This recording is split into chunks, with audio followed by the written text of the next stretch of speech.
ధన్యవాదములు అధ్యక్ష. మాది విజయనగరం జిల్లా కురుపాం నియోజకవర్గం అధ్యక్ష. మా కురుపాం నియోజకవర్గంలో 5 సిహెచ్సిలు ఉన్నాయి అధ్యక్ష. అందులోని గుమ్మలక్ష్మీపురం మండలం సిహెచ్సి, భద్రగిరి సిహెచ్సి ఉంది అధ్యక్ష. మాది గిరిజన ప్రాంతం. అందులో గుమ్మలక్ష్మీపురం మండలం పూర్తిగా గిరిజన ప్రాంతం అధ్యక్ష.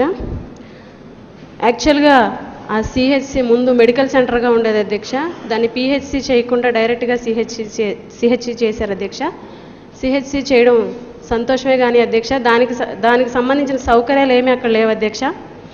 సిహెచ్సి అంటే మ్యాక్సిమం 4 డాక్టర్లు ఉండాలి అధ్యక్ష. మినిమం 2 డాక్టర్లు ఉండాలి. కానీ మా హాస్పిటల్లో కేవలం 1 డాక్టరే ఉండడం జరిగింది, అది కూడా డెప్యుటేషన్.